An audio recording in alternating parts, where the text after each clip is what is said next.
Hello, it's another midweek message, and it's almost 7 o'clock in the morning. The sun's rising, and I had this moment this morning that I just had to capture it because I didn't know how else to do it. We're heroes. I know it sounds kind of funny to say it that way, but we're heroes. We have a choice. We're either a victim or a hero in life. And I had this moment this morning that I just needed to capture and share the whole story because I can't believe it happened. I sat down to do my journal this morning, and the conversation that I was having in my journal was about victims. I've had a lot of bad stuff happen in my life. I've been a victim. But I've always risen up. And as I was writing this, I was always asking the question, what keeps someone down versus raising them up? When the bad stuff happens, how do we overcome? And where does that come from? And I started digging into myself and looking at hope and how does someone move from being a victim to a hero? Then I opened up Donald Miller's book, Business Made Simple, and I laughed. The day two is all about being the hero and not being a victim in life. And I couldn't believe it. I'm sitting here, and then I started to think about it even more and going deeper. Donald Miller is a believer as well. And I want to read to you this scripture. We've heard it plenty of times over, but do we actually believe it and live it? What then? This is out of Romans 8:31.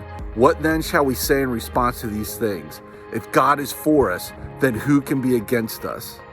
He who did not spare his own son, but gave him up for all of us, how will he not also, along with him, graciously give us all these things? Now, it keeps going on there, but I just want to focus on this one thing and ask this deep question. I believe that bad stuff comes from humans and good stuff comes from God. I believe that we as humans make choices, and our choices bump into others, either positive or negatively. But when bad stuff happens to us, do we actually look to the Lord to be the hero of the story? See, heroes rise up out of their challenges, and they go and they meet the bad stuff face on, and they usually grab other people to go with them. I think about William Wallace in Braveheart. He had this passion to change his whole land and to stop the oppressors. So how did he do it? He raised up an army. Where's your passion? Where have you been a victim that you need to rise up? What are those spaces that you're fighting for that need to change? Drop me an email, sroth@llmc.org. I would love to talk to you about becoming a hero and not a victim. When we have pain, we need to rise up. Heroes bandage their wounds and stand forth. Victims, they stay. And I'm not saying we can't be a victim, and victims happen all the time.